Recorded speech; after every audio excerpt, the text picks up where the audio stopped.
It's your boy Concert Viz 34 back at home. What up? What up? It's your boy Concert Viz 34. Yep, so your boy Concert Viz 34 coming to you here. What up? What up? It's your boy Concert Viz 34.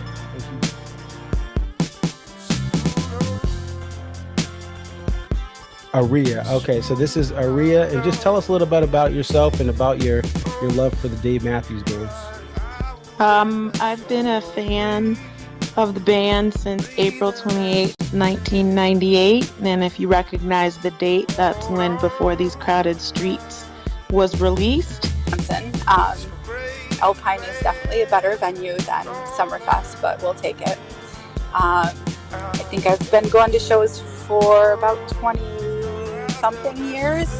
I always tell people, like, compare DMB to now to when I first started. And I got started, in my opinion, I feel like I got started late. Like, I was at the very end of the band's prime. I feel like that 03 to 06 was like the end of the prime. 07, 08 was like, you know, we're at the very end. And then when Roy passed. Dave really, this is the thing. Dave has put, Rashawn has been assigned the quarterback of this team. He is the coach, the play caller. He designs the jams. Dave just shows up and plays whatever he's going to play.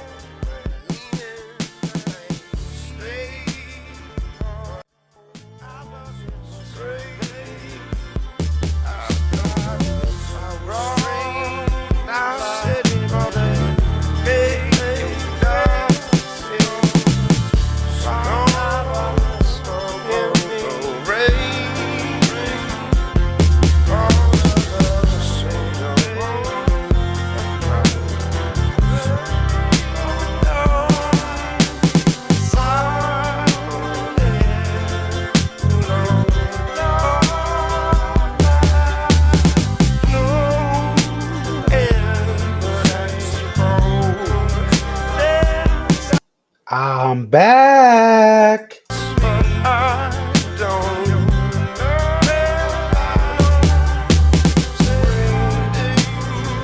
Shout out to Vancouver. Vancouver, what up? Abbotsford. Abbotsford, how y'all doing over there? Shout out to everyone in Kelowna, BC. Kelowna, BC, what up? Surrey, what up, Surrey, British Columbia? How y'all doing?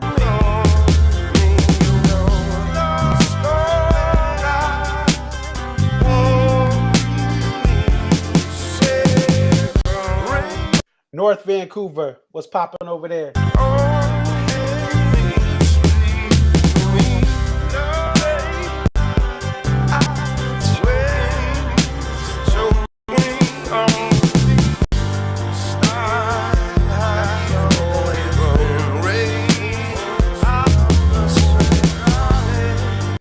Bellingham, Washington, just across the border. What up? Great city. I've been there.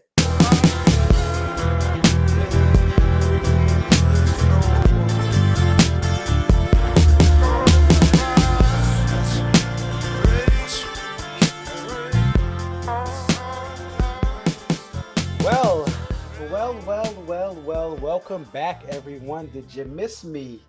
Did you miss your boy? Did you miss the band who came back tonight?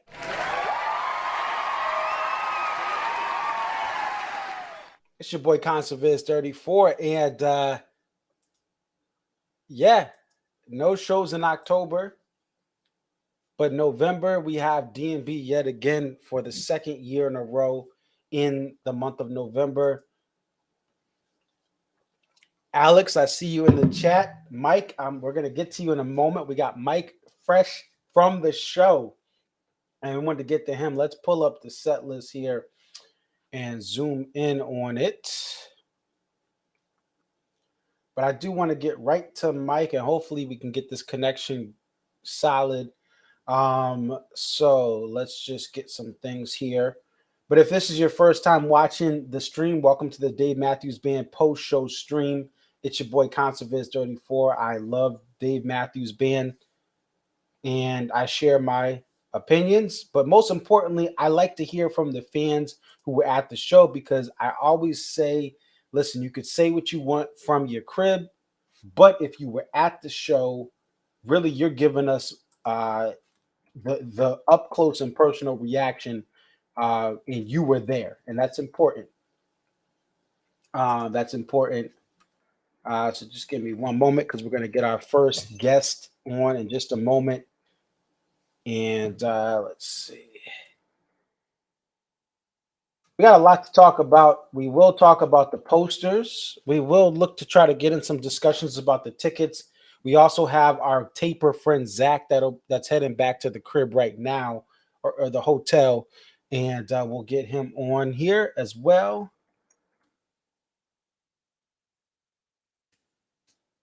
And over these shows as well, we'll talk about some things like the new album that could come out, or maybe it won't come out. We don't know. We'll talk about some other topics in between having guests. If you want to be on the show as a guest, just message me Instagram or Twitter, ConcertVids34, or put a post here in this stream, and we'll talk about this.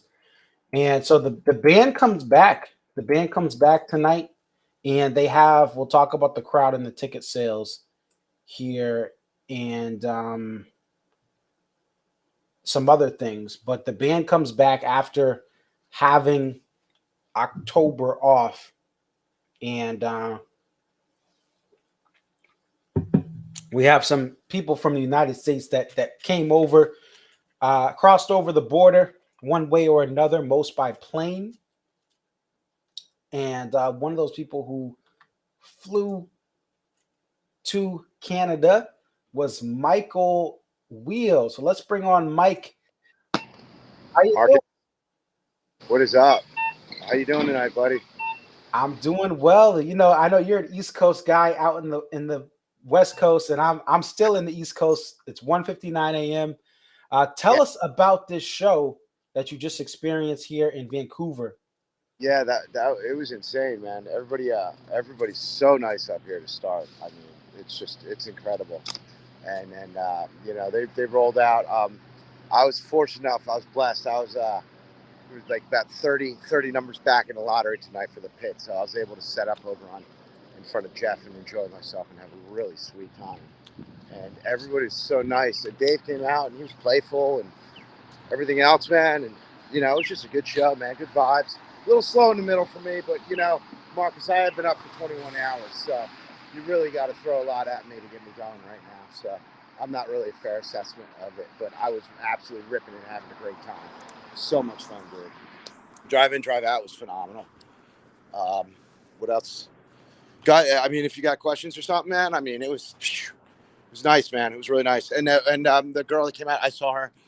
Dude, talk about trying to make it. I mean, I said hello to the woman that played the trombone. She was getting in an Uber, dude. Like that's how. Wow. That's how it is. She was outside getting in an Uber. I mean, you know, it's amazing stuff to see. You know, the possibility of coming up to, like, Dave brings these people out, and you know, to see him like possibly to make it. It's so exciting. You know what I mean? It's really cool. It was, you know, she was like, I was like, you're amazing. She's getting in a car and she took a couple selfies with some people and left, and it was incredible. I mean, me bringing her out for that was some kind of treat, you know. They did well, man. You know, they did really well.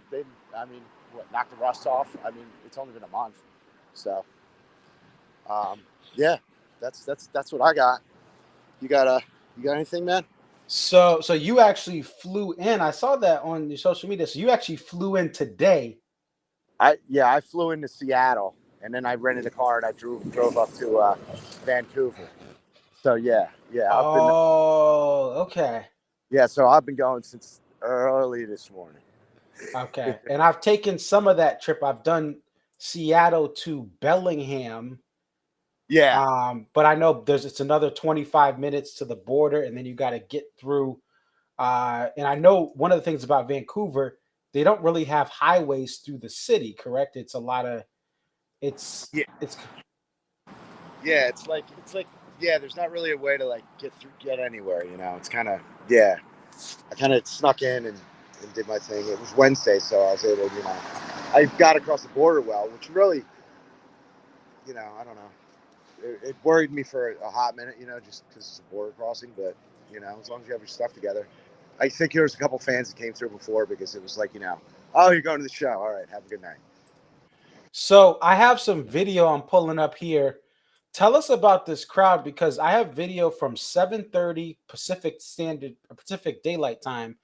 Our friend Zach the Taper took this. It's 7:30, and essentially the pit is like 25% full.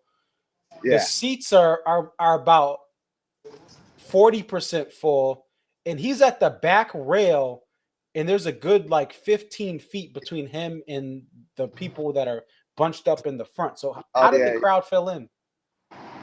Yeah, I'm looking at that. Yeah, it filled in behind me in the pit, but it was definitely like, yeah, I was looking around because I was trying to judge when to start the stream, and it was really, it was 7:45 he went on, but I don't think the place was full. I mean, it's Canada. They said he hasn't been here since what, 15? They said. Yes, 2015 Beach Ball acoustic set opener. Yeah. So that's not really a huge driving fan base up here. It's kind of tough to fill the place. But the people that were in here, the people that I met, were fucking rabid fans, dude, which was great, which was really cool. They were Canadians and as new as they could be. It was awesome. It was really good. It was a good time, man. It was cool. That's awesome. And I know a lot of them do go to the gorge, even though, like you said, there's obviously this place was not full, but a lot of those Canadians in British Columbia and Alberta, my friend Mike had to work outside of Calgary today, so he couldn't make it. But I know a lot of them do go to the gorge. Yeah. There was a lot of them were saying that. I was in line talking with some of them earlier on, and yes, definitely a lot of them. They're like, well, I've been to the gorge, and it's funny because I guess as an East Coaster, it's like just a normal venue for them. They're like, we go to the gorge every year, and I'm like, but it's just another spot for them to go because they're in Vancouver, man. He doesn't come up here that often, so.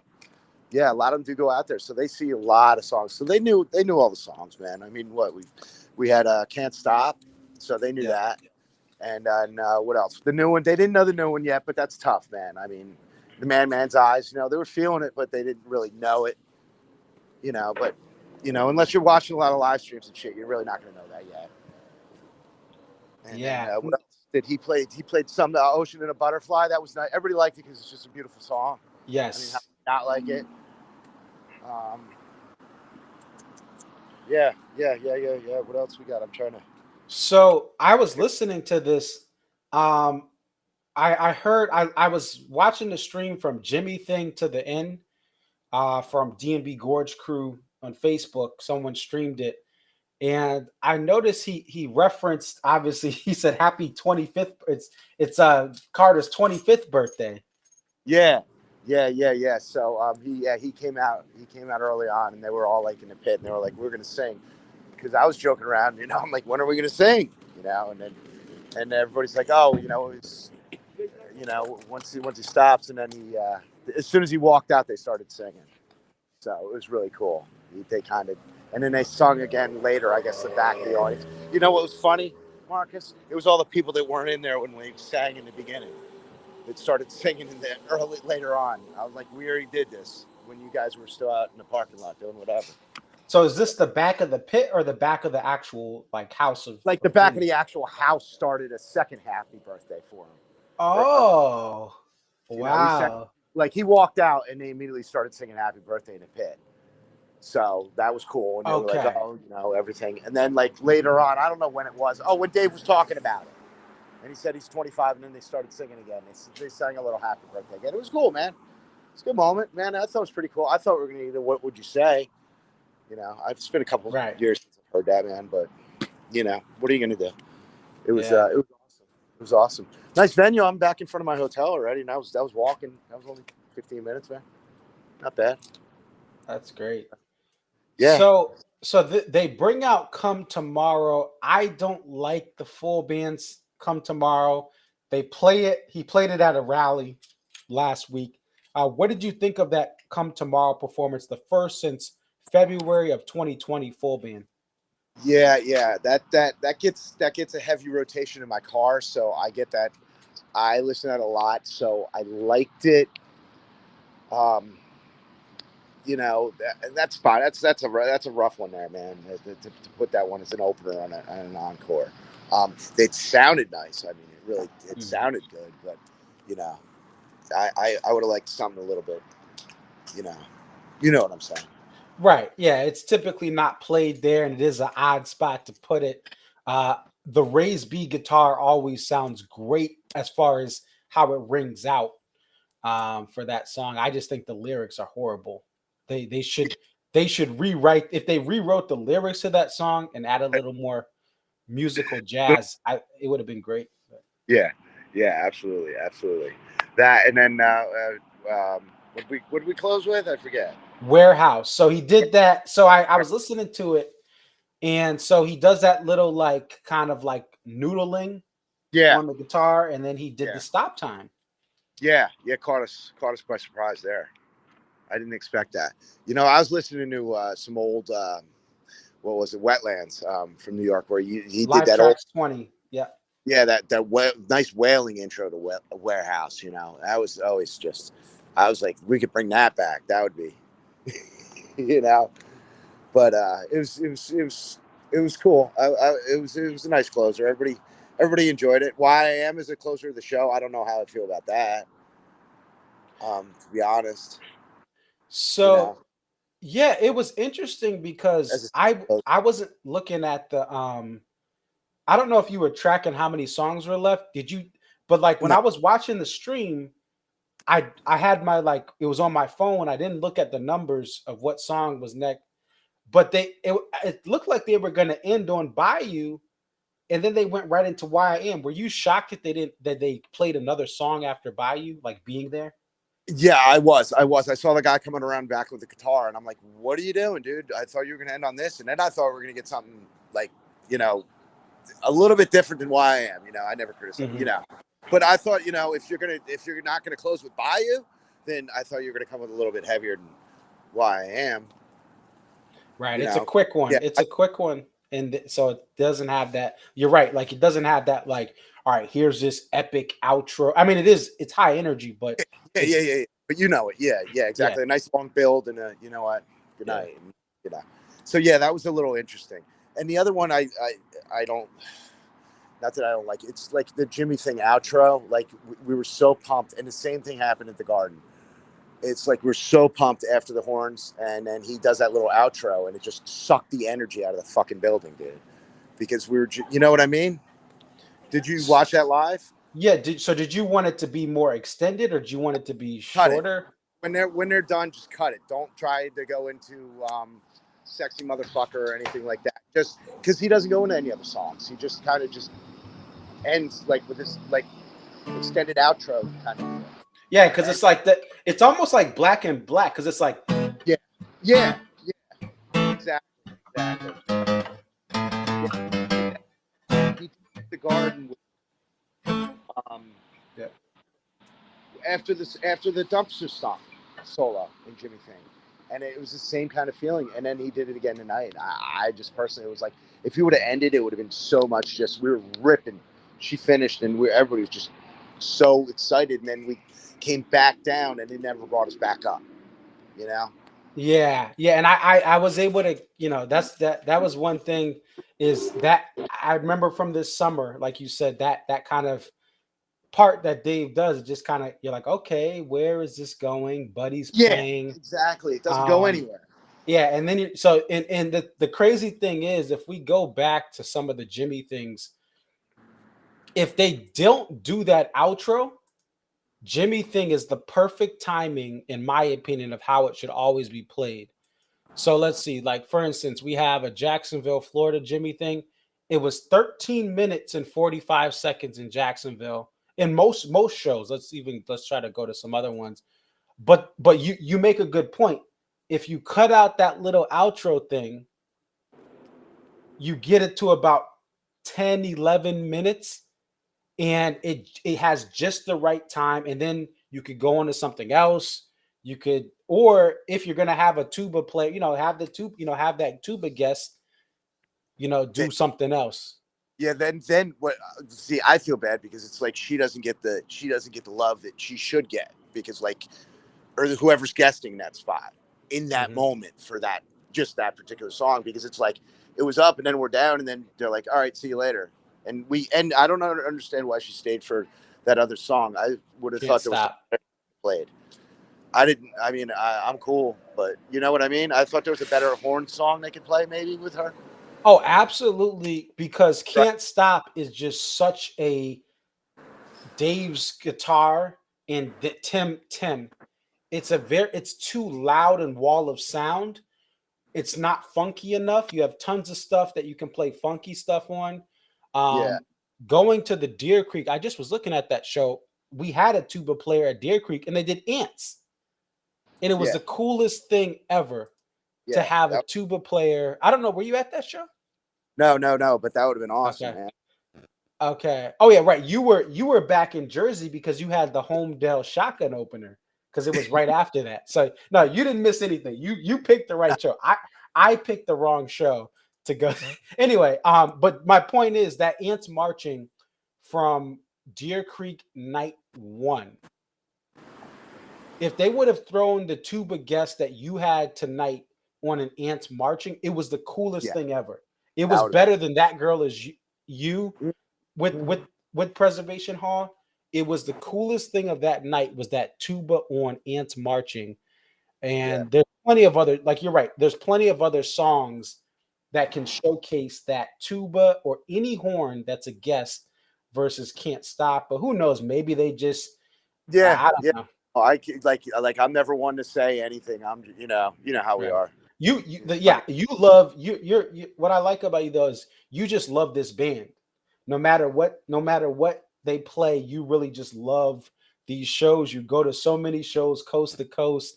We see you're live streaming for all of us to see, and we appreciate it. So I just enjoy it, Marcus. I enjoy it, but I'm gonna have to punch out now, man. Okay. Hey, no, get some sleep. Get some sleep. Here, my brother. Thank you so much. You got any more questions or? No. Hey, you get your sleep. We got Zach, who he's gonna tap in for you. You got somebody right on deck here, buddy. I saw him in the back of the pit filming. Give him my best too, buddy. Thank you so much. You have a good one. No problem. I'll be around through Salt Lake. So awesome. We'll have to check back in with you. Take care. All right. Have a great night, Marcus. Thanks again, buddy. Yeah. Take care. Bye. All right. So that's Michael, and he is representing New Jersey. And what we're going to do now, just give me one moment, and we're going to bring in another guest. So the joke was, about the crowd size, and it's like, is someone going to tape this show? Because nobody, like, there's not a lot of fans that are buying tickets for this Vancouver show. But Zach, the ultimate taper, he's part of an awesome community of tapers that strive to tape every single show of the full band. And even Zach was at Sound on Sound as well. So they even try to get some of those Dave and Tim's and some of, if possible, the Dave solo things. Zach was in the back of the pit. We want to talk to him here and get his perspective. Zach, how you doing? Hey, good to see you. Can you hear me well? Yes, we can hear you. Excellent. I'm doing all right. I mean, I wasn't able to catch the beginning part of the stream, so I don't want to really rehash too much. But I kind of want to just look at this in terms of the good, the bad, and the ugly. The good news of it is that if you look at this gig as kind of just a warm-up gig, or even almost to the degree like a rehearsal, the band sounds really solid. They've only had, a better part of a month and a half off, so we didn't expect too many cobwebs to show up. But what's nice is that you could tell with a couple of things, like, for example, Can't Stop, it was a little bit more restrained, not nearly as punchy or fast. So that's a good thing. The bad is this is this was my 81st show ever. And in my opinion, this is probably in the bottom 10 set list wise of any show I've ever been to. It is a lackluster set list from really top to bottom. And the ugly is, and I'm kind of torn on it because I think there's just a lot of confounding factors as to why this market just did not show up for this show. And like you posted my video on Twitter, it was embarrassing to walk into that place. Coincidentally, when I was taking my bus back to my hotel, I actually ran into one of the security staff that was down in the pit with me, and we were talking a little bit. And I said, just out of curiosity, like, did you guys get a number as to how much you expected for people to come? And she said, well, originally we were told that it was going to be about 6,000 that were expected to be there, but that number was drastically lower. She didn't give me a firm figure. They don't have the actual attendance there. We'll get that information later on, but I would safely assume there was less than 4,500 people in that entire show. It was a really bad showing, and you could tell that by the energy that the band kind of put on. They were very much in just a chug along mode with it, just kind of let's get this done and get on to Seattle. Gotcha. And we did get some information from Ants Marching Forms. There was someone with knowledge of the band kind of schedule that said last year, 2021, they had at least one practice day before they went to Columbus. Right. In 2018, they had at least one practice day, if not more. This year, for this tour, there apparently was no scheduled practice day for the band. Yes. Like, obviously, the Devils were just in this place last night versus the Canucks, and there wasn't any rumors or any leads that I saw of like another practice area in Seattle, like in Dave's house, or anywhere. Right. Well, even like if you look back in, I think even Rashawn's stories, he got into Vancouver last night pretty late. He got here probably around like 8 o'clock, 9 o'clock or so. So the band only fully got here today. And my understanding is that there was maybe some like backstage sound checking, nothing formal or anything like that.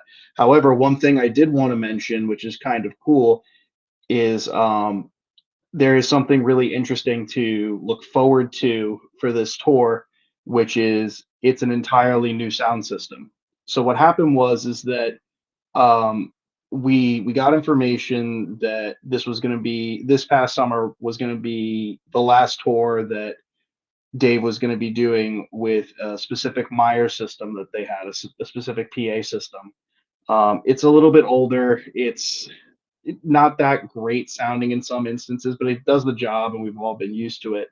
But as of tonight was the first night that DMB has played with their new Meyer Panther PA system, which is a top of the line PA. It's actually Dead & Company's old PA system that they were able to get through ultrasound. So this was the first time that they were using it fully. And in my opinion, it sounds a lot better.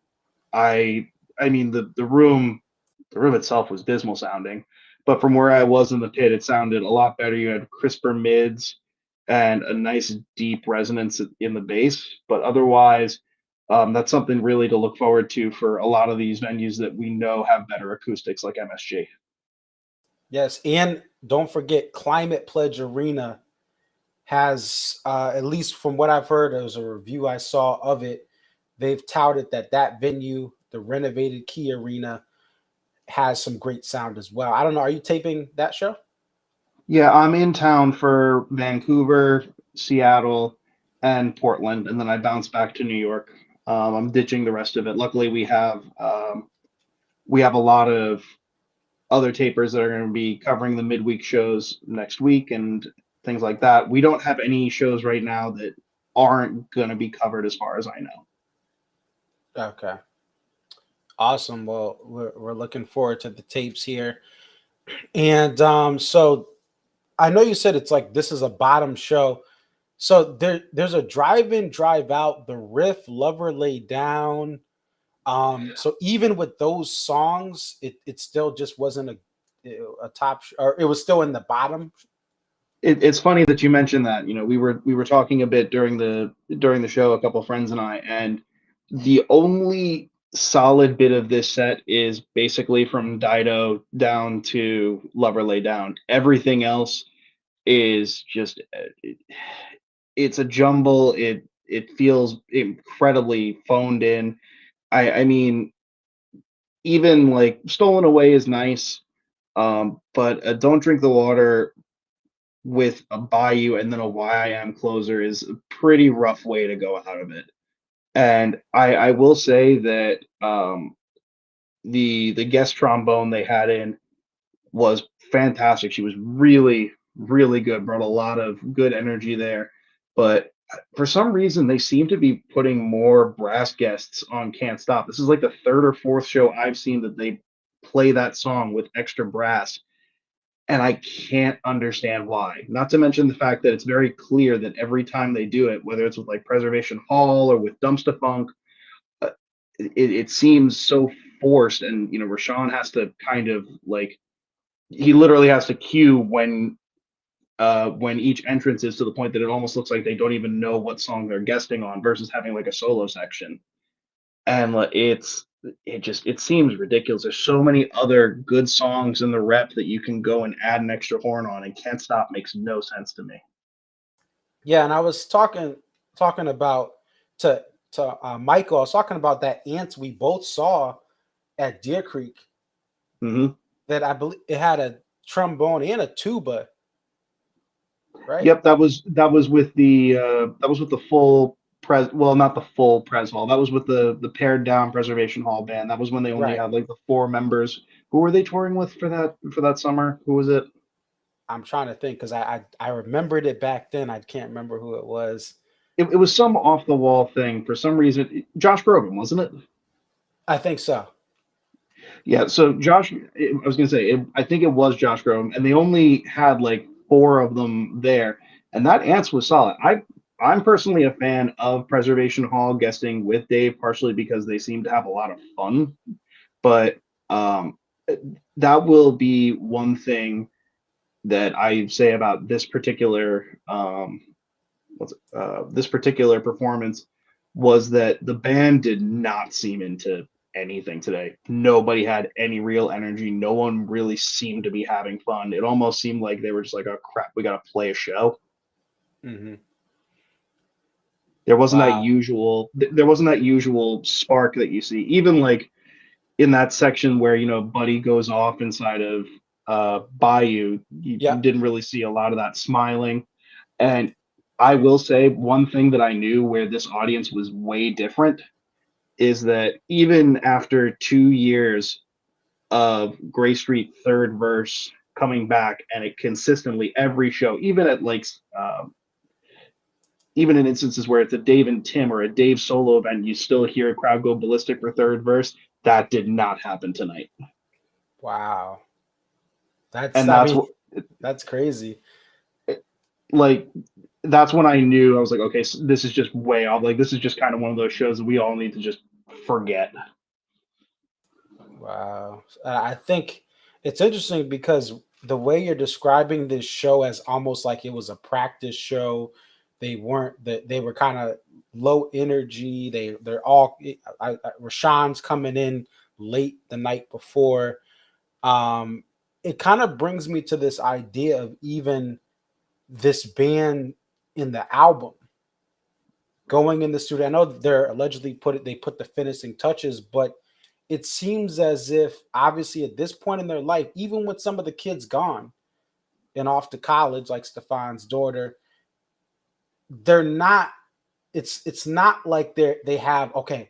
Here's 5 days before the fall tour. Here's a month where we're not going to do anything. No campaign trail, no side projects, no professor work. that part of it's interesting how it's like you kind of almost they need some time on the physical road because they don't even have time to practice all in the same spot at one time. I can kind of agree with that. I mean, I will say, I was curious to see what, if any, influence the 3 Dave Solo campaign the trail stops that he did before, how they were going to affect tonight. And then we got Come Tomorrow as an E1, which I quite literally wanted to throw my phone at that point. Like I knew I had a sneaking suspicion deep in my heart. I was like, he's gonna bring it out the second that I saw the full band. And man, that song is just dismal. It is so, so bad. I think the thing about it is it's the one positive is the raised B guitar sounds cool for 2 seconds. About that long, yeah. Yeah, but the writing is bad. They tried to put Brandy Carlisle on the remix. It was still bad, even though she's amazing, as we saw. That studio remix was awful. Yeah, it's just the message. If it was executed right, maybe that's where you get Ballard to write a hit song for you. But if it just the lyrics are bad, it was not executed. And really, if they would have nailed that song, it would have been a great way to wrap up the Away from the World, Come Tomorrow, kind of what I think is like a 1-2, like see it punch, because you have Drunken Soldier. Really, that's like to me one of the hallmarks of Away from the World, right? This album about being isolated, and Come Tomorrow is that hope, and this is the next generation, and this is where I'm happy and I'm married and now my children are getting older, and that song just. The lyrics alone, not even the music, the lyrics alone are bad. Anthony brought up, I forgot to put this in. Anthony mentioned as well, he's a good friend of Jeff's. They cut, I guess they cut, I didn't pay attention, but I was listening to it on the stream. They cut Jeff Solo. They did. It's slightly truncated, but I'm guessing that they might have done that inadvertently because Dave's been playing it solo and he doesn't have a saxophone with him when he's doing that. So I'm not sure if that was intentional or not. I think it might have just been similar to it might have been just similar to, oh well, he was just used to playing it this way, we can go and kind of figure it out to go and make sure it's ready. But I will say another thing that's kind of fun, and if you listen specifically to tapes that are not made in the US, it's traditionally Canadian tapes. Dave does a really good job of just absolutely taking the piss out of Americans every instance he can whenever he's in Canada. And not to the point of being like, when the Dixie Chicks ended up getting all that stuff done to them back years and years ago, for talking negatively about the US, but he pulls no punches in regards to that, and he's very critical of a lot of things going on, especially in mainstream US politics with Canadian audiences. And he almost acts as this, like, when he has these moments, like these Dave speaks about it, he almost does it more apologetically, like, hey, listen, I know like our buddies in the South, like we're kind of going through our own thing, but just know that when we're here, we appreciate you guys for all you do and all that kind of stuff. And it's really interesting because it's a common through line for pretty much every Canadian show that they do, that he brings this up. Yeah, and tonight I was listening, I was on the Facebook streams, and he mentioned, right, Stefan has Canadian roots, and then he said, so he knows a little bit more about freedom. Yeah, I have a feeling that's not going to go well in some of the Facebook groups tomorrow. Yeah, it's an interesting thing because there are a lot of issues. I know personally of Canadian hockey players of color in Toronto that are still facing hate and even going. Oh, listen, without a doubt. Yeah. I mean, Canada has its issues. Canada, we as Americans can look to Canada and see a lot of things through rose-tinted glasses about things that we do wrong or we we feel we do wrong in the U.S. that the Canadians do better. I'm not going to necessarily try and get into a socio-political debate about this. There's no sense in doing that. But every country has its issues. Yep. And I will. So I've never been to Vancouver before, and I didn't have any expectations when I got here. And I've been to Canada plenty of times. I used to live fairly close to the border, so I would go to, Ottawa, I would go to Montreal, I would go to Toronto all the time. I can fully and wholeheartedly say that Vancouver has been one of the most welcoming, beautiful cities I've ever seen, with some of the nicest people that you can imagine. And that was one of the things that when I was speaking to the employee on the bus ride home, that's why I said I'm kind of sad. She said, "Why are you sad?" It's like, well, I hope that management doesn't get dissuaded to come here again because of the low ticket sales. I mean, there were clearly fans here that were excited to see you, like excited to see the band, but for whatever reason, it just did not go over where it should have. And I don't know if it was the concept of trying to book that arena, which was way too big for this market for them. I don't know if it's a problem of the date. I don't know what it is, but overall, I hope that the DMB management is sitting and looking very critically at what happened tonight in terms of ticket sales and all that, and evaluating how they can make sure that never happens again, because it was embarrassing. I mean, I know that there were talks amongst management about pulling the plug on this gig a couple of days ago. Wow. And I know we have Mike here. He's from Alberta, so he's right next door to British Columbia. And, Mike has been on. I met him in the Gorge. He'll do everything it takes to get to the Gorge, including in 2021, having to take a COVID test in Portland. If he failed the test, he would have missed his son's birthday. Like, he literally had, but he could not make this show a province over because it was the work week. So I think we're going to run into this issue for the West Coast too. Not as extreme as this, but even a Chicago show, even though, I checked this morning, there actually are a lot of seats have sold since the on sale date, but a Chicago midweek show, there's still uppers left. I think some of the other midweek shows, Salt Lake City and Idaho, Nampa outside of Boise. I think this midweek thing is going to impact some of the sales, just because I think a lot of people, if it's not on a weekend, and this is not Philly, New York, DC, these Western and Mountain time zone shows, I think you'll get less people that are going to go out of their way to travel. I would definitely agree with that. I mean, I've also been a very strong advocate for DMB stopping midweek shows. I think that it's particularly distasteful in the sense of it wears down Dave's voice, and traditionally they're throwaway shows. I would say that if you're going to a DMB show and it is not on a Friday, Saturday, or Sunday, you are in a significantly better position to get a mediocre show. Yeah. Also, while we have this almanac page open, one thing, and the almanac guys and we were all talking about this in one of our group chats for the show, and I'm gonna have to listen to the recording because I feel pretty comfortable saying that it was. I'm not 100%, but I'm pretty sure that right before PNP, there was about a minute or so of noodling around with the heartbeat intro, the old heartbeat intro. We're talking like listener supported level chords of like heartbeat intro. Oh, wow. So that was like what, 98, or they came out, that heartbeat intro started in 98 Give me a second. or 2000?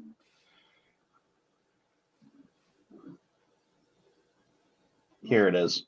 So Heartbeat Intro started in '98. The last one officially was 2002, and that's Hmm. the idea is that it ended up. I believe it's now labeled as defunct because it ended up becoming PNP. But I'm fairly confident that there was at least a tiny bit of it tonight. And if that Uh, is the case, that's pretty huge. yeah, yeah, it would be awesome to have that back. And now it's interesting with the tuba. Sorry, trombone. Is it trombone player? Yeah, trombone Trombone. player. I was looking up her information here real quickly.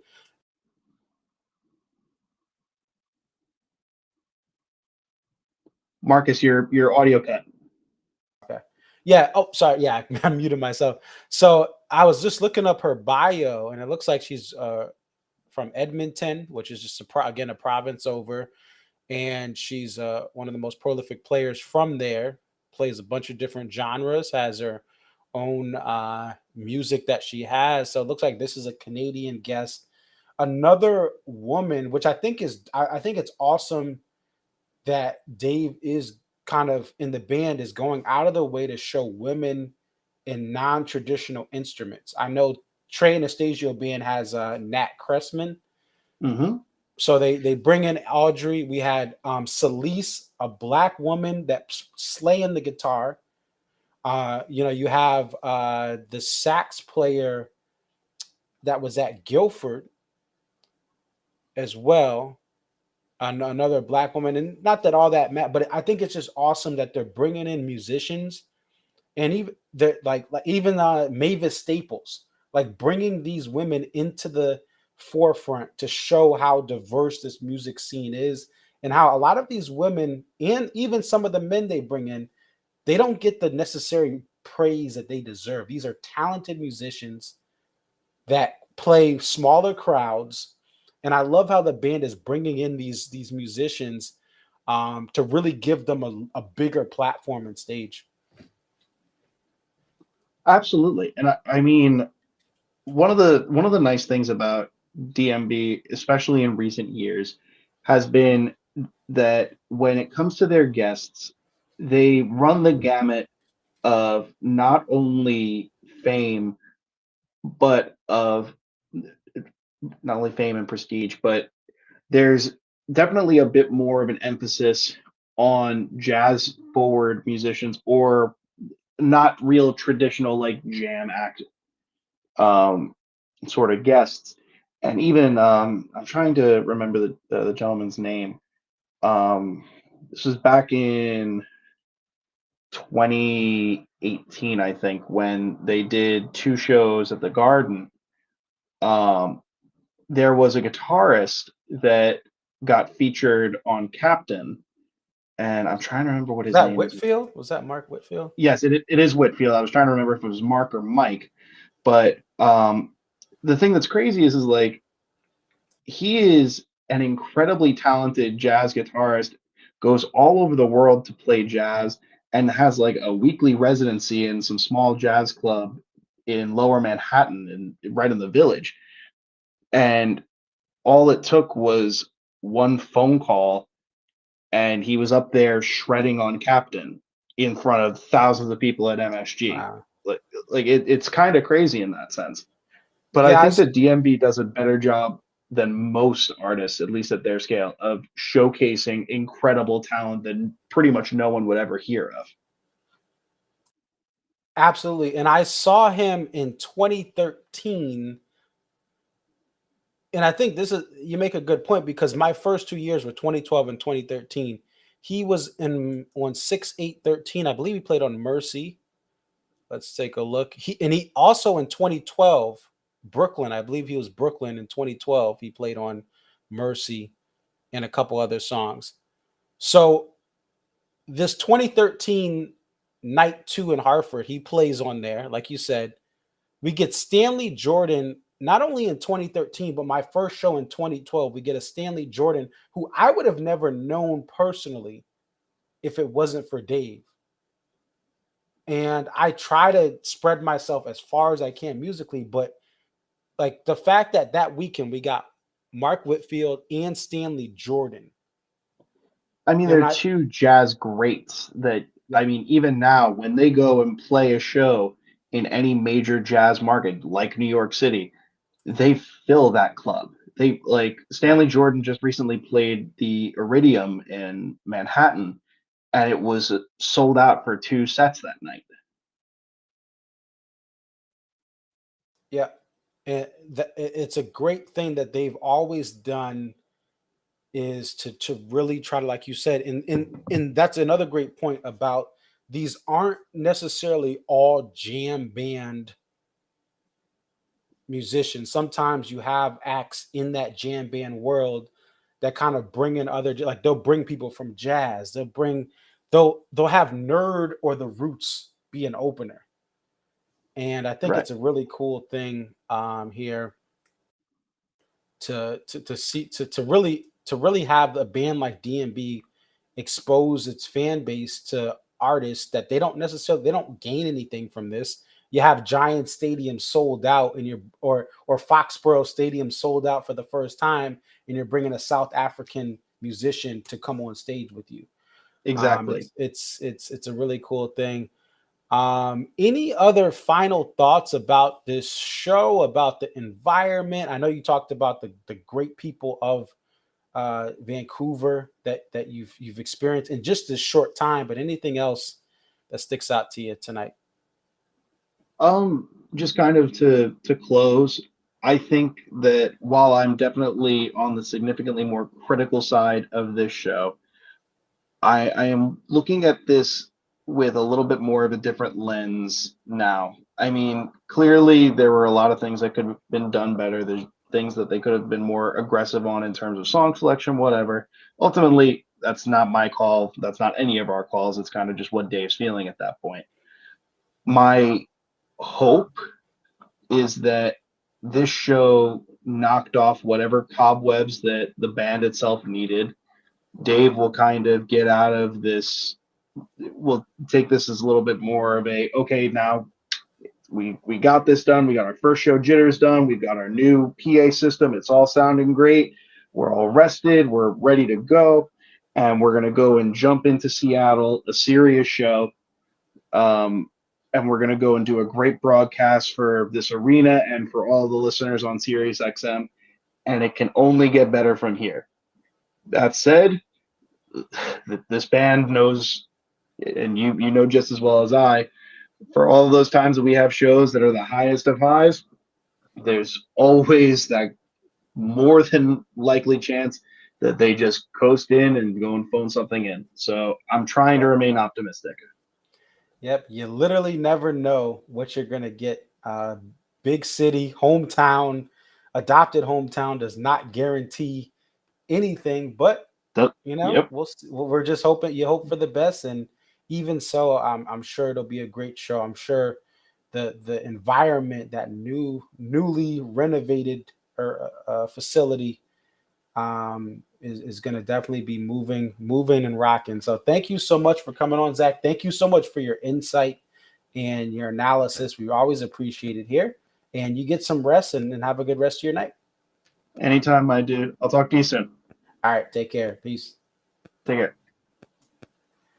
All right. So Mike, yeah, I understand that too, right? It's just a province. Yeah. The western provinces of Canada are huge, right? Yeah, it's a 14-hour drive from Calgary to Vancouver there. So I get that, but it is technically still a province over, technically. And in the scale of things, though, and I think that's the thing is in the scale of things, Alberta and British Columbia are just positioned in that west coast, in that mountain in Pacific time zone, just above the states. So you guys are much closer there than you are to try to get over to the East Coast or even parts of the Midwest. Oh, Kermit the Frog said, "Oh, okay. Oh, that's Zach. Oh, Audrey lives in Vancouver now. Okay, interesting." Um, so I want to take a look at the posters now. what's crazy about posters, and we saw this with Shoreline. Okay, I loved the Shoreline amphitheater poster. I loved it. I love these nature and scenic type posters. But that Shoreline poster did not sell out. Okay. They were still selling it the other day, and I think you can still buy it on the website. Let's take a look here.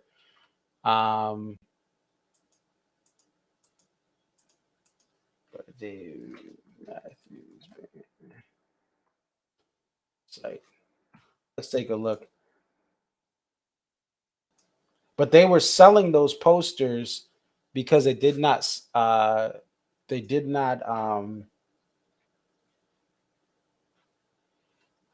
did not sell out that Shoreline poster, which was like a message in the bottle ocean type thing. So let's see, 2022 tour, new posters and prints. Yeah, so this is the poster. This is the poster that didn't. This poster. I love this poster. And Kermit the Frog said there's fat stacks of posters available when leaving.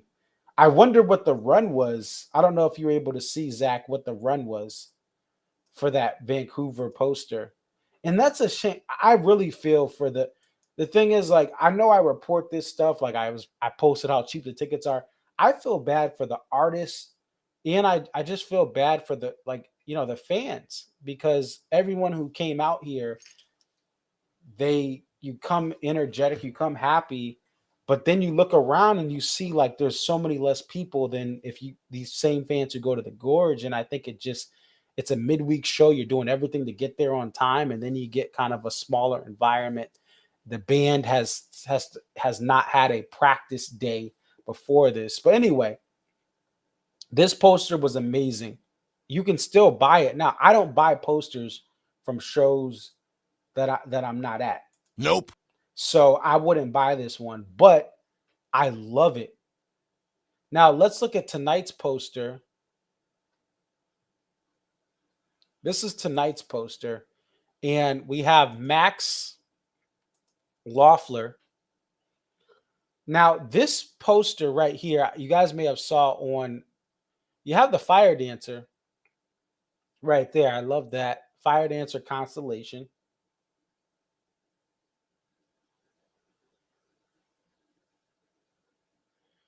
Right, you have this rock is actually a special place in Vancouver. So let's take a look. If you look at this rock here, right, this is actually a spot on Vancouver, and Vancouver is right on it's the westernmost, well, not the westernmost part of Canada, because British Columbia moves up and out, but it really is the westernmost part of civilization in Canada. And you're right on that bay, and then the bay goes out to the Pacific Ocean. So, oh, that's not it. Let's see if I can find it. Oh, here it is. So this is the rock in real life. This is what it looks like in real life.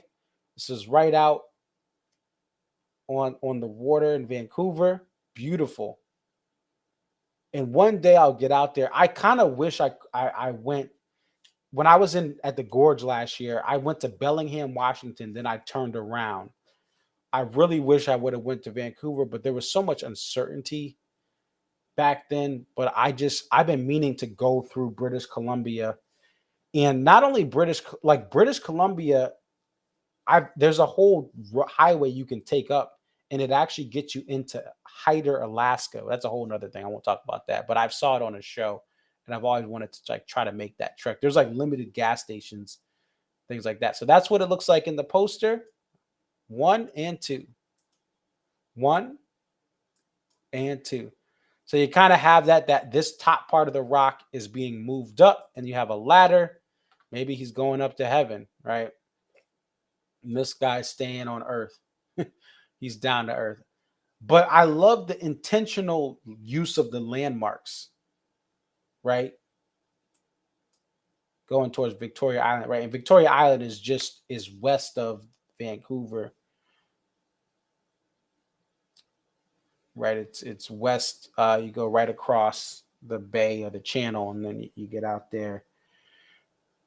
But I just there's such great thought in this poster, and there's a lot of abstract posters I just don't like. I know there's different styles of art, but like this type of poster is awesome. I would buy if I was in Vancouver. I would have bought this poster.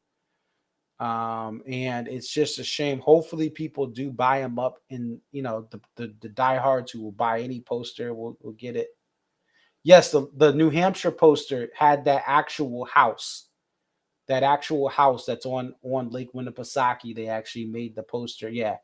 And the thing is, when they go to these like artists that are kind of, I don't know the scale of the artist. I did look him up on Instagram, but when they go to these artists that they traditionally don't go to, this was his second print, Max's second print with the band. They tend to do more research, and even Daniel Danger, he he's just gonna be. I can see him for the next decade dominating. Like he's gonna have a lot of coveted. He already has a bunch of coveted prints. He's amazing, but like that Daniel Danger, do your research extra hard. I love it. That type of effort, and that's why I think the band should continue to look for new avenues. Now I get it. The band tours so much, they're gonna cut deals with Methane and some other artists because they have so many shows to fill. Yeah, and I hope you get a J-Boo Dave guy. You never know. Thank you. Yeah, I hope you get a good one in Salt Lake. And shout out to you. You were defending me on Ants Marching. There was I had some quarrels on Ants Marching.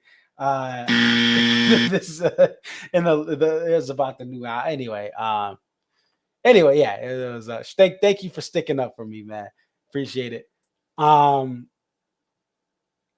let's look at this tour. Let's look at this the Benny Rollman tour poster. So this artist also did the Tampa show. And let's pull that up as well. But what I just don't like how you have this burgundy color as the backdrop. There's a lot of great things in this poster, but it's just the colors take away from letting that beauty shine. Like we had the beautiful butterflies, the haphazard press, isn't that what it is? Haphazard press had that tour poster with the insects and butterflies, but you have this white paper that it starts on. J Bo, Dave Goo. You never know. Okay. So let's go to that poster here. We'll get to give me 1 second. We'll get to that poster.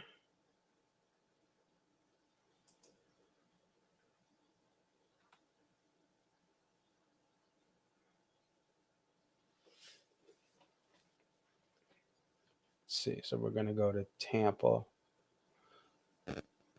And speaking of that, we'll go over that because I got to get off. But there is obviously we have the Innings Fest out in Tampa, so Tampa will probably lose a show. They'll probably lose a show, and because for the summer tour they'll get it because they're coming in March. But this is the poster from the summer.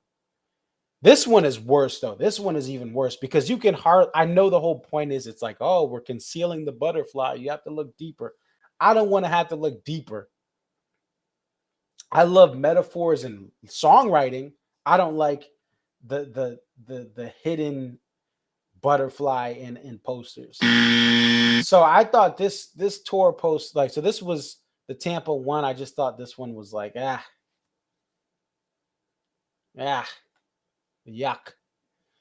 And so then we look at tonight's poster, and this one is better because you can see the skulls and the moon and all that stuff. But I didn't like the burgundy backdrop, and then on top of that, there's just nothing. Like I just thought this was not well put together. as far as the color choices and the design.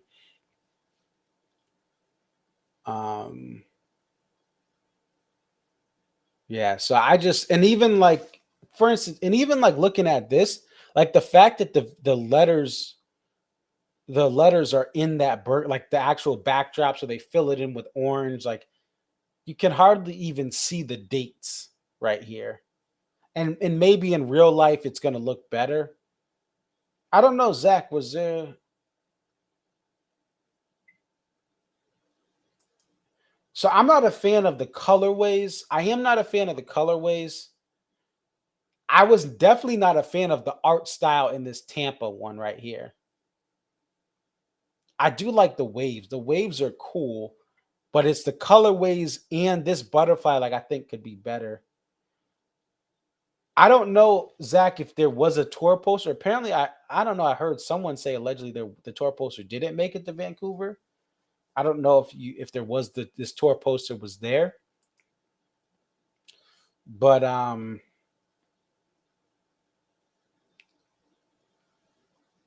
yeah, this is I mean, it is what it is. I think people like the thing about posters is everyone has a right to their own opinion, and people did like this. Some people didn't, but people did like this poster, so I'm sure it's gonna sell.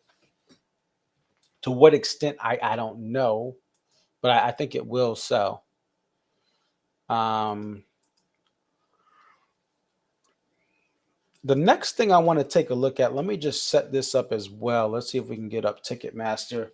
So we're in an interesting time, and I've talked about this all year, but I mean, the cost of tickets has gone up, but the cost to make a tour, the cost of tour production has gone up as well.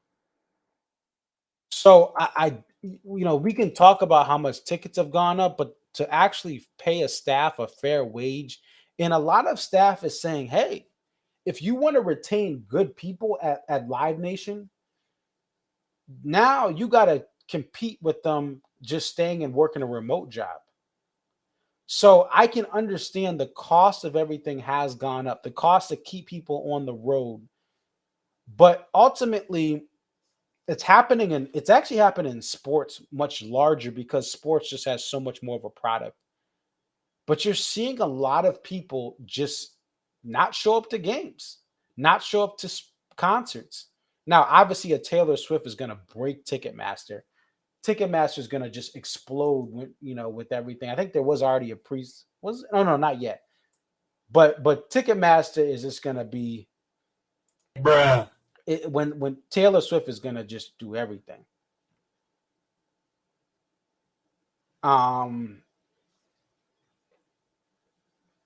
Anyway, I want to take a look at some of this the pricing of tickets, because tonight we saw an extreme example, but I think we're going to see some examples of things that aren't too far off from what we saw tonight. Oh, that's Vancouver. Oops, I just clicked the Vancouver. So I'm just setting this up, guys. We're going to look at Climate Pledge Arena, Seattle, Washington, and just show you some what I saw today, and we'll see if anything has changed. But what you're seeing is, I know people, and listen, full disclosure, I used to work at StubHub. Okay. I used to work at StubHub. I almost moved to Salt Lake City to stay at StubHub, and I'm glad I left because the company, um, it, its usage, it used to be like such a renegade thing. It used to have so many $1 tickets for like Yankees games, and it would be like a great way to be like, ha, I don't need to buy from the Yankees box office. They jacked up all the prices in 2009, but I could get a $5 ticket last minute on StubHub. They've made deals and done different things, and they've raised fees so that some of that stuff doesn't happen as frequently. But I believe there is a special need for the secondary ticket marketplace. As evil as some of the stuff is, but there is some good. Like I said, I was in the industry. Full disclosure, I used to work at StubHub. But there is a need for all of these. And there's also SeatGeek, and there's also, I believe the more secondary marketplaces, the merrier. I think it makes it better. That competition makes it better. But let's take a look, for instance. So now some of this has changed as well. But I wanted to, so for instance, section 22, row X. So this is one of the last rows, section 22. Before fees, you have a ticket for 2 tickets for $110. So if we go on to to Ticketmaster, right? A ticket in the section over is 135 plus fees, meaning this ticket right here on StubHub is going to be cheaper, right, than this ticket right here. And the fall tour is your best opportunity to get these type of deals. Now, there were some tickets that were a little cheaper right here, directly behind the mix, but I think some of those did sell on StubHub. That's why I was looking right here. There was one that was around that 110, 112, 120. And look at this, section 22 row D is $112. So you're pretty close to the floor, but you can see over the floor, right? In row D, you're going to have a little bit of elevation. You're going to have the sound pumping right back to you. But this is why StubHub is necessary. Ticketmaster resale, these tickets can't be sold. Really, you don't see these tickets below face value, right? They're typically higher or around the same. But StubHub, I can go and get a floor seat for $99. Now, this is row 47 of the floor. This is a big floor. And a lot of times these can actually be some of the worst seats in the house. But hey, if I'm on the floor and let's say I am 6'2" or 6'3", I'm going to be able to see over everyone. And it's only $99 to be on the floor in row 47. So if I am tall, I can get that seat for $99 versus trying to go here on Ticketmaster and I got to pay $154. These are platinum tickets. All these floor, and guys, these tickets right here are not good. Like if you're not that tall, these tickets are not good. I was on the floor at MSG last year. And I'm actually somewhat glad I'm in the 200 level because I'll be able to see over everyone. I'm at the front of the 200s. But I was on the floor last year and like I kind of was like, it was about the energy. I had to kind of like hardly see the band. So these are not good seats, but they're still platinum. You got 1, 2, 3, 4, 5, 6 rows in front of you. And then you have a bunch of these rows already. So it's hard to see over everyone when you're this far back. But they're still charging platinum tickets. You have resale tickets right here. Now, these are nice because you're right by the mix and you could probably get a set list. But right here, you're not getting a set list if you're right here in the middle of this aisle. So StubHub, yet again, is giving you 103, 111, 119. The pit is 245. Let's look at the pit for this. So the pit is 240. And the reason why why StubHub is great as well is because, and I understand this, Ticketmaster is only going to lower their tickets so much, especially for like a Seattle show on a Friday. But StubHub, anyone can sell a ticket below cost to try to break even. So you have these tickets on the floor that were $135. Some of these tickets may have been platinum tickets. So they may have paid $150 plus fees over here. But brokers and other people are selling these at a loss. 103, 111, 119. Those are all going to be at a loss even after fees. So sometimes, for instance, the pits are 245, 244. So Ticketmaster has it at 240. So sometimes they can position themselves like this. If you want a pit ticket, it's going to be cheaper on Ticketmaster because the demand for the pit is high across the board. So Ticketmaster is going to position themselves just a little bit below, right? And they did a great job of selling these. Also, look, these back corner seats are not selling. No one's budging on these $59 to be in this back corner. It is kind of steep up there as well from what I've seen from the hockey games. It is kind of steep. Are there any obstructed view? Standard admission. I don't know if any of these are obstructed view. And the reason I say that this arena is kind of unique. They rebuilt the upper deck. They rebuilt the lower deck. This used to be the home of the Seattle Mariners. The band did play here before. Dave and Friends, I believe, has played here. But they redid this, and so some of these angles are pretty unique and behind what are the hockey goals. But again, StubHub has its place. Ticketmaster has its place, right? And there's competition. And this is supply and demand. But what you're seeing here and what you're going to continue to see with concerts, there's going to be your Taylor Swifts. Beyonce is about to go on tour. People are about to save up money for Beyonce. But a lot of people are trying to find ways to afford.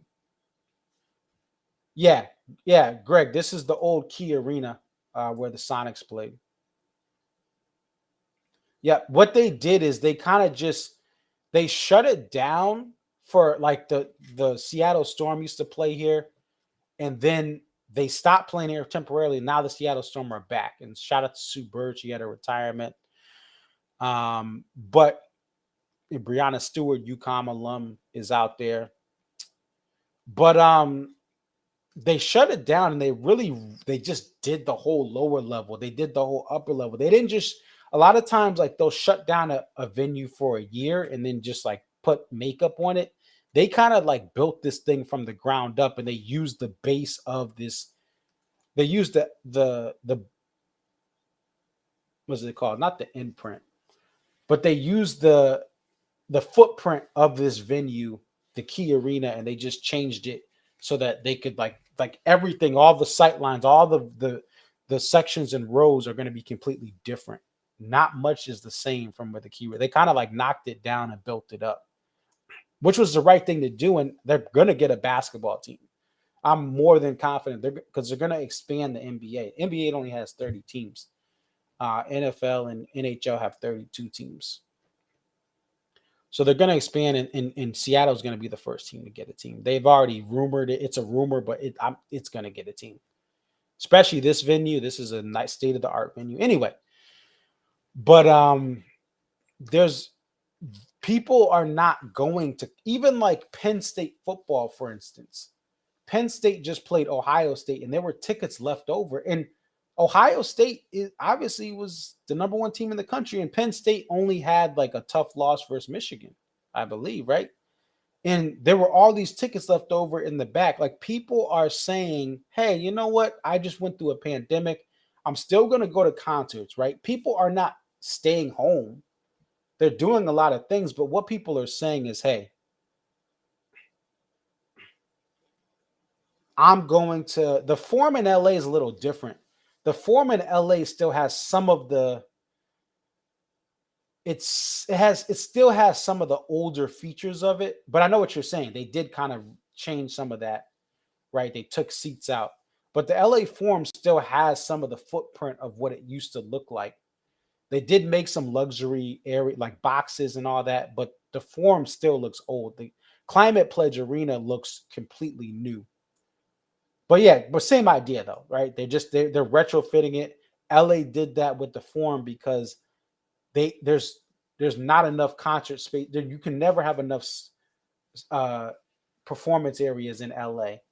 And obviously they had the Foo Fighters tribute there to Taylor Hawkins, and they've had it's a great overflow venue.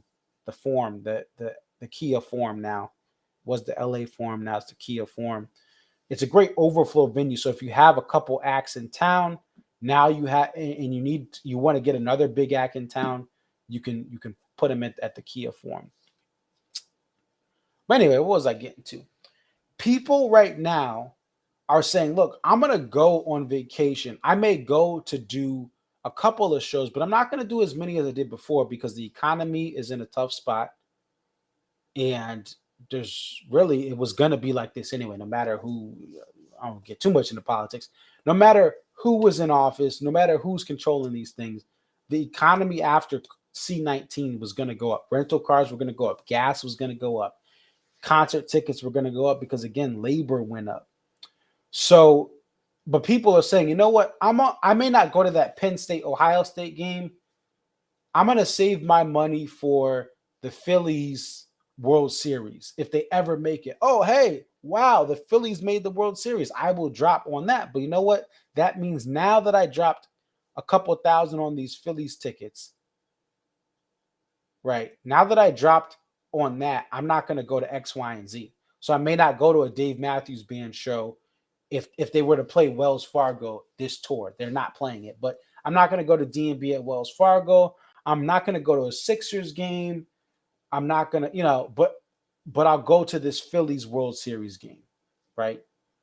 But that trip I make every year to Ohio State, Penn State, that trip I make to Penn State to see them play a rival, whoever they're playing at home that year, like a Michigan, but this year it happens to be Ohio State. I usually go every year. It's a tradition, but now the cost of retirement, the cost of inflation is hurting me at age 65 or age 60 or age 55. So I'm going to cut that out. But that once in a lifetime Phillies game I'm going to for the World Series or the NLCS or whatever game. So anyway, I know I'm going on, but the point is, you guys all know, right? We're all living in this different world where everything is more expensive. So the casual fans and even some of the diehard fans are making tough choices. And I empathize with everyone, right? There's people that had to pass on this tour. They got medical bills, they have kids, they have all this stuff. Like I said, the grocery bills have gone up. They were going to go up. So it's every fall tour this happens, but this is something that even for a market like Seattle, which is extremely large. I know you have the Gorge. It's tough. The Gorge shows hit three times in a row. They're much cheaper. It's much cheaper to get a Gorge lawn ticket than it is to get to the back of the house up here, and you're paying 60 plus fees, right? And you got to pay for parking, and it's in the city, so right. And they just had a summer tour, right? And that's what's tough. And I think it makes sense now that I think about it, because someone mentioned that they played 3 shows. Someone local in the Ants March forum said, I was talking about, hey, y'all, like, you guys have wanted a Seattle show all this time and you have all these uppers. And someone made a good point. Hey, they have 3 shows at the Gorge, and 2 months later, you're going to have a Seattle show 2 months after that. So a lot of the casual fans went to the Gorge. They may live in Redmond. They may live in Kirkland, Washington, but they just spent money at the Gorge for one of those nights, 2 of those nights, or 3 of those nights. And like, are they going to really go see D&B again in November? If they're not a diehard fan, probably not. No, let's use that money to go to see the Seattle Kraken. Hey, Geno Smith. I'm sorry, Greg. I know your Niners are behind them, but hey, Geno Smith has done some great things now the Seahawks are in first place. We're going to go to a Hawks game. Go Hawks. So we're not going to go to Dave. We're going to go to the Seattle Seahawks next home game. We're going to go to Seattle Kraken. These are things that may have more significance to fans of entertainment, because these are like, the hockey just came in last year and the football team's on fire. The Mariners just had they didn't win a game, but hey, I just spent money on the Mariners playoff game. I'm not going to go see D&B. Right. I went to the first Mariners playoff game at home and like since the turn of the century, or maybe not that long, but it's been a while. Euro tour numbers will be interesting, how they're doing with inflation. I talked to someone on the Ants Marching forum who I've messaged privately. He's a great dude. I can't remember his real name, but it's Excel on Ants Marching. And he said that Europe is back open, but he's worried that if D&B doesn't come back, they may lose some steam for the market. Like he said, hopefully they'll come back soon, because he said people are out and about, unlike 2020 and obviously 2021 early. Europe still had lockdowns through the middle of 2021, I believe. But he said it's a totally different scene this year. But our people with Europe, it has been hit more. And that's one thing we have to realize, like, as crazy as it is here, the Canadian dollar and the euro, both of them have gone down much more in value, and the American dollar has caught up to the euro, and the Canadian dollar has just been crazy. Like the $50 tickets I put up, it's like $34 US dollar. So that may impact for D&B. Obviously, Taylor Swift, any big name, The Weeknd, Bruno Mars, they can do a world tour, and it's going to be full. But D&B, they usually do auditoriums. Post-pandemic, can they still fill up these auditoriums? Maybe they can, maybe they can't. I know some fans are trying to check off Europe on their bucket list, but how many will travel? Cost of travel in some places has gone up. In some places, Europe is cheaper. So we shall see. And we have so many other topics to talk about. I'll try to bring them up at the end of these shows with the but there's so many things that have gone on since in this last month that are great conversations, great discussions. As you heard from our guests, they kind of gave their input as far as what they've experienced today, and we want to thank them as far as Michael and Zach. Thank you guys for coming on, giving your opinions, giving your thoughts. Really appreciate it. We'll see what happens in Seattle. It will be on SiriusXM, guys. Just to let you know, SiriusXM will have it. We got confirmation. One thing someone pointed out on Ants with the I would wait until Wednesday or Thursday, because that's when SiriusXM wants to. They kind of will tell you by then that, hey, we're having the Friday night concert series. Like, and for the summer, it's almost guaranteed. But just hang tight for this tour. Obviously, we have the MSG Friday, but let's wait to see what they're gonna do. Obviously, we know Seattle, but they haven't. I don't know what's gonna happen with the MSG show. But stay tuned. That's where it's good to tune in to SiriusXM on a Wednesday afternoon, a Thursday morning.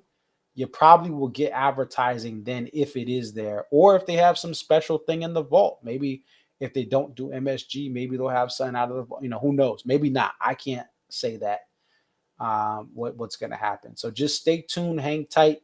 And if you don't have SiriusXM, someone will probably tell you. But I'm telling you guys, there's some great promos. They're not paying me to say this, but SiriusXM is, especially to just discover some new music. Listen to Jam On. Now's a great time if you've never gotten to Fish Radio, Grateful Dead Radio. Like, I've gotten a lot of, like, the Revivalists. I got into them because of SiriusXM Radio. So it's very cheap. You can get it. You can, like, there's so many free trials, and then after the trial, you get $1 for 3 months. I just actually called into SiriusXM today. Again, not a sponsor. I bought tickets to the Tab and Goose show, so I got a 3-month free trial on my car, and I pay about $9.90 something for my my phone, right? I just was able to get a deal where I have another email, but I was able to use my secondary email where I got the 3-month promo. Now I'm gonna have in-car and app for $6, and you can talk to them and say, hey, you can work with them, but I'm gonna have both of those for $6, so I can cancel my current stream package at the end of this month. My new one will kicks in actually today. It kicks in, but now I can have everything for $6. In-car and the app for like $6 for a year. Then after that, it may go up, but then I can talk to them and try to negotiate it. So I strongly recommend, if you don't have SiriusXM, get it.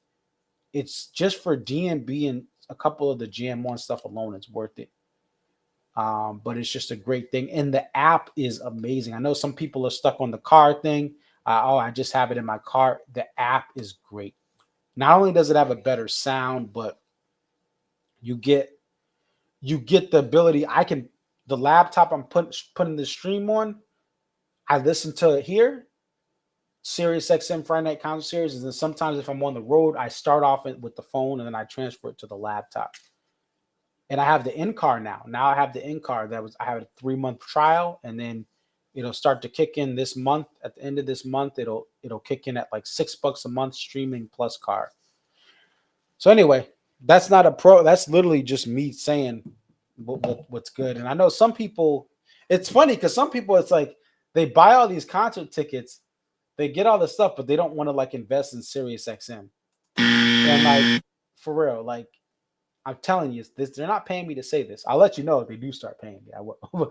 But it's just, I know people like to watch the streams on Facebook, but the SiriusXM stream is just, this year at least, they've stepped it up and it's just better. It's a better overall experience just to have the audio only from SiriusXM. So guys, definitely check it out. So I'll see you guys Friday, 10:45 Pacific time. That'll be the next show. And if you want to be a guest, again, message me. Don't forget to hit the like button, guys. If you guys can hit the like button, it would be appreciated. So next stream, Friday, November 2nd. Oops, I messed that up. It'll be Friday, November 4th. And don't forget, guys, hit the like button. And also, if you want to support your boy, help this thing grow, help me to get some new equipment, hit the Cash App, support your boy. And all of the donations or Cash Apps, that'll all go directly to, the equipment. I'm not taking that to profit. It's just to make this thing better, get a better camera, get better lighting, get better mics. That essentially will go right to there. So I'm not, you're not going to see me with some Gucci slides on, okay? Because of the donation. You're not gonna see me rocking the Mercedes Benz, right? Because I got the Cash App. So support your boy, show some love. Cash App is $ConcertViz34. Want to have a closeout here. What should we do for the closeout? What I'll do is I'm going to close out on this mercy, man. There's so much going on in this world. Everyone is going through something. There's people fighting. There's always people fighting in the world, right? But we'll end out on this. I'll show you a couple of videos from when I was gone. If you're on Instagram, you've seen some of these. But we'll show you a couple of videos from the time off I had. I ran a half marathon in Hartford, the Hartford half marathon. Let's go. So we'll look at that, and then we'll look at, I've been messing around. If you guys see behind me, that's a piano, and I'm actually going to throw this piano out. The electrical charge is not, I have like I'm using a plug-in charger from another, like a massage thing I never used, and I'm putting in there. So like it gets short-circuited, it doesn't play, it like stops playing.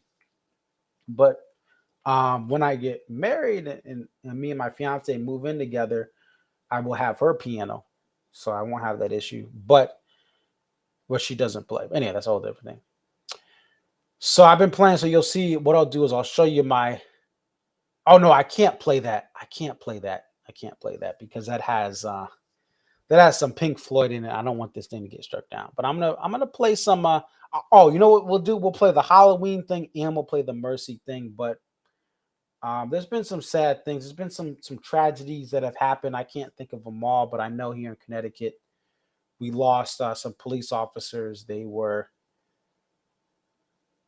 Bristol police officers. Rest in peace to them. They were going to.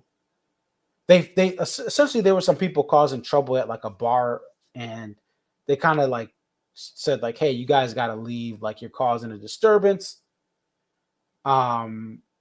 Those people go home. The police are then called to a house for a domestic dispute, and then as they walk up to the porch, one of the people from the bar was hiding and essentially with the weapon, and tragically, 2 officers passed away. Many of you guys, if you guys have been seeing the news, there was a rapper, Takeoff, who tragically passed away. And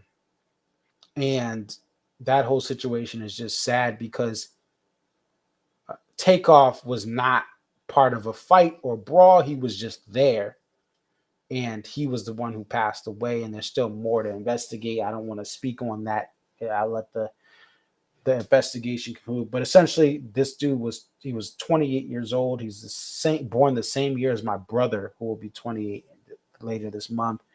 And it's just it's sad to see people lose lives over some sort of dispute or argument. And then, like I said, even these officers who were just doing their job and were ambushed as they were called. They were set up to come. Someone called the domestic dispute. It was actually the people that set them up that were kicked out of the bar, and it's horrible. But ultimately, I do have hope in this world. That's why I'm playing the mercy at the end of this.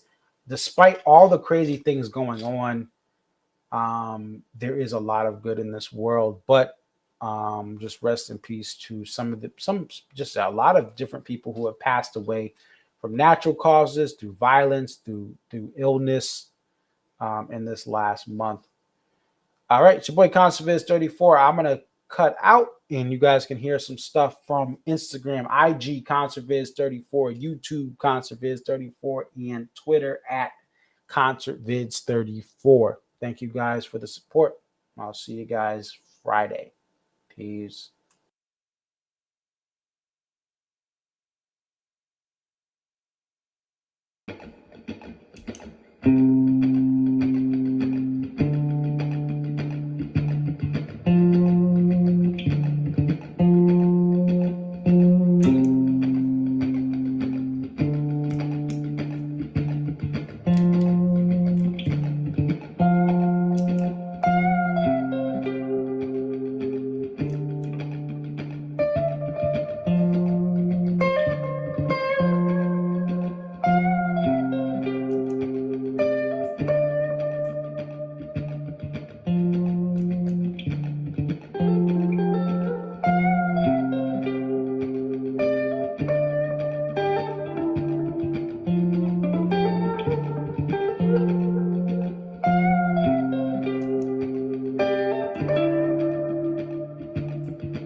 Happy Halloween.